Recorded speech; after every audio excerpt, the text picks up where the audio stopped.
सर्वधर्मस्थापकत्वं सर्वधर्मस्वरूपकः आचार्याणां महाचार्यो रामकृष्णाय ते नमः.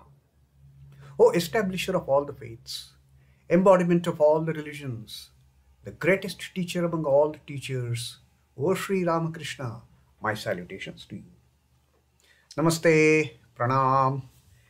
And Sri Ramakrishna teaching us about the difference between the eternal perfect, eternally free souls like Narendra, like Rakhal, like Baburam, and the ordinary men, the ordinary seekers of liberation.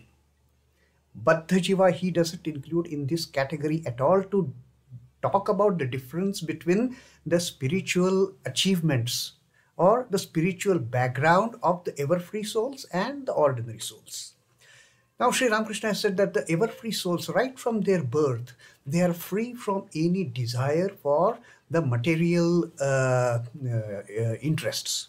They are free from any desires towards worldly temptations. Right from birth, they have the God consciousness awakened in them.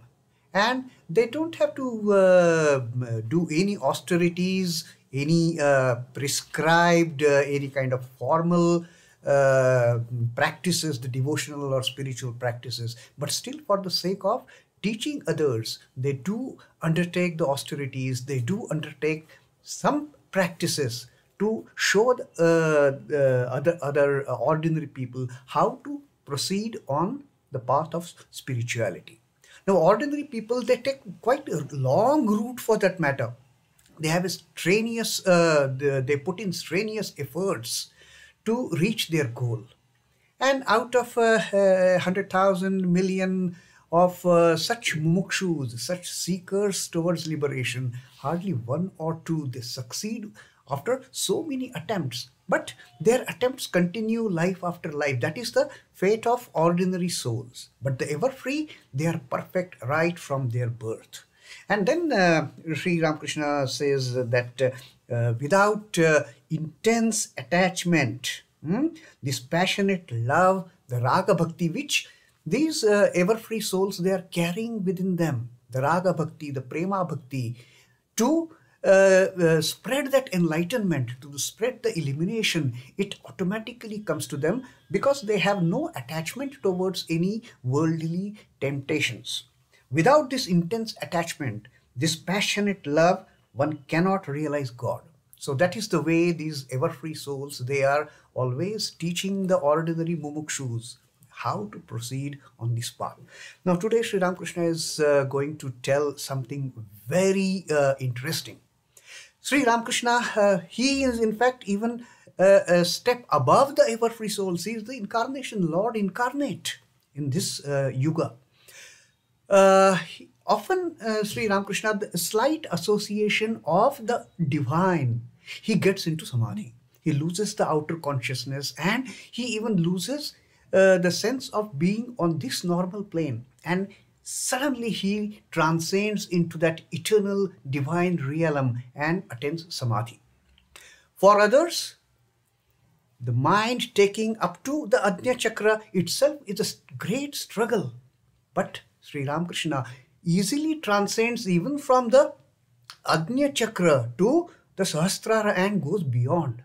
Now, how this happens, what he experiences when he is in samadhi.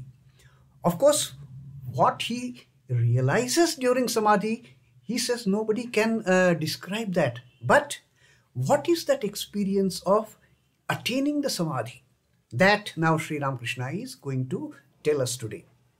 A devotee asks, AMRITA, he asks, Sir, how do you feel in samadhi? This is a great curiosity that the mumukshus, they have.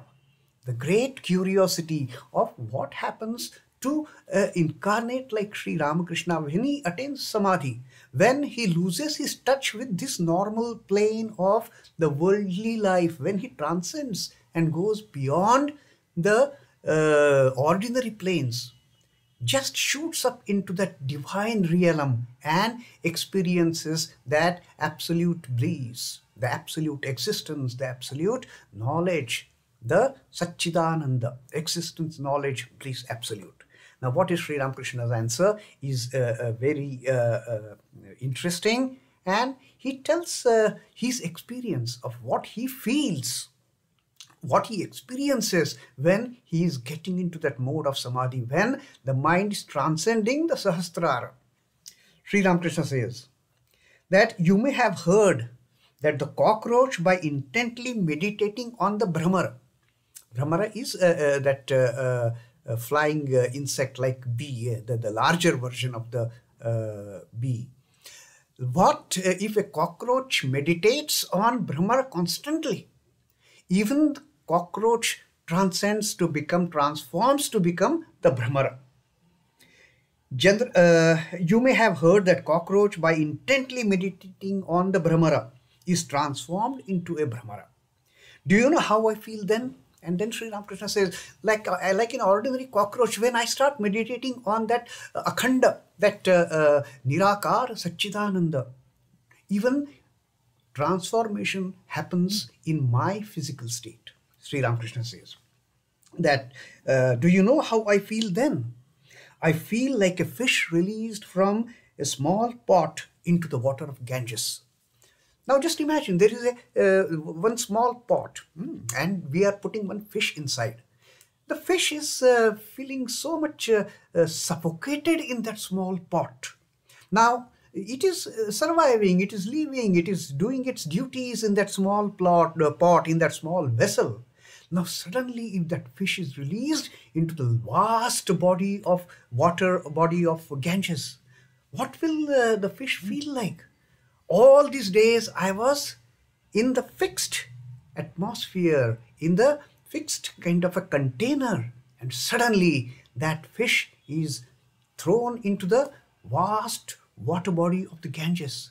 How that fish will feel like, how that fish will be elated, how that fish will enjoy the absolute bliss of enjoying swimming in that vast body of Ganges. Sri Ramakrishna says, I also get that same feeling, that I feel like a fish released from the pot to the water of Ganges. From a limited area, from a limited surrounding, suddenly you are thrown out into a vast space. How would one feel? Not congested anymore, not trapped anymore. You are just on your own in that vast space. Then Amrita again asks, don't you feel at that time even a trace of ego? Now, ego is what is preventing ordinary people from getting into that state of samadhi. Till Ajna Chakra, Sri Ramakrishna has told us that ego still survives. Even if it is a minuscule, it is a harmless ego, fine. But that ego is still there, and that ego, even if it is a harmless ego, even if it is the holiest of the holy ego, even if it is a child of the Divine Mother, that ego, it prevents from getting onto the top. Now Sri Ramakrishna's answer to that. Yes, generally a little remains. Till here, ego is there. And that is the reason, till here, we can feel the divinity. Till here, we can feel the closeness with our chosen ideal. But we cannot become one with the chosen ideal. Till here, we are still that little fish in a small container. But the moment that ego goes, then that fish gets out from the container into the vast Ganges. Yes, generally a little of ego remains. However hard you may rub a grain of gold against a grindstone, still a bit of it always remains. You make your effort to make the gold particle vanish by grinding it to the grindstone. You want to eliminate that gold particle, but Sri Ramakrishna says even a tiniest fraction of that gold, even if you are striking it against a grindstone, most of it will go, but still all those small gold particles, they will still be retained. Or again, take the case of a big fire. The ego is like one of its sparks. A huge fire is there. Now what is ego? Ego is just a small spark of that fire. But still that spark remains. till the fire is not extinguished in totality, till the fire is not extinguished completely. In samadhi, I lose outer consciousness completely. And then what is surrounding? Nobody is aware then. The Sri Ramakrishna is not at all aware of the surrounding circumstances. In samadhi, I lose outer consciousness completely. But God generally keeps a little trace of ego in me for the enjoyment of the divine communion.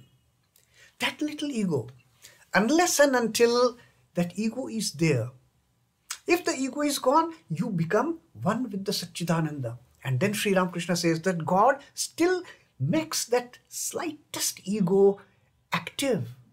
It is not destroyed completely so that I can enjoy the divine communion. If that ego also goes, then there is nothing to enjoy. And therefore Sri Ramakrishna always says that I don't want to become sugar. I want to taste the sweetness of the sugar. I want to enjoy the sweetness of the sugar. I don't want to become sugar. I don't want to become one with Satchidananda. And that is the moment of realization that yes, I can enjoy the divine communion. I can enjoy the holiest of the holy, the purest of the pure company of my divine mother. Enjoyment is possible only when I and you remain. You can only enjoy that blissful state of the divine consciousness till the time I and you, till the time that duality exists, till the time that Dvaita exists of me and you, of me and the Lord, me and the Divine Mother, the child and the Divine Mother, the servant and the master, the devotee and the chosen ideal. So enjoyment is possible only when I and you remain. And that is the crux of Sri Ramakrishna's teaching here. That the ego cannot go, fine. But that ego becomes so harmless, that ego becomes so childlike that one enjoys the communion with the divine. One enjoys being on the lap, sitting on the lap of the Divine Mother. Again, sometimes God effaces even that trace of I. Now Sri Ramakrishna is coming to the ultimate point of realization. God sometimes even removes that trace of I, that trace of the minuscule gold particle which we are trying to get rid of by grinding that gold ornament on a grindstone. But that small particle of gold remains, and sometimes God even makes that traceful of ego vanish. Sometimes God effaces even the trace of I. Then one experiences jada samadhi or nirvikalpa samadhi. That experience cannot be described. And then Sri Ramakrishna says, till the time I am enjoying that communion with the divine, I can tell you, I am enjoying it. I had wonderful time. Like when we get wonderful sleep sometimes. We get up fresh and we said, oh, I had such a wonderful sleep. But what that experience was, we cannot describe. We can only tell, I had good sleep. I was not at all disturbed throughout my sleep. I had a comfortable, cool, and such a wonderful, restful sleep. That experience cannot be described. And then Sri Ramakrishna gives his most favorite example of the salt doll. A salt doll went to measure the depth of the ocean, but before it had gone far in the water, it melted away. It just became merged. It just became one with that water of the ocean. The salt getting one with the salt water of the ocean. The salt doll getting one with the salt water of the ocean, and it is totally immersed, totally dissolved in that ocean. It becomes entirely one with the water of the ocean. Then who was to come back and tell the ocean's depth?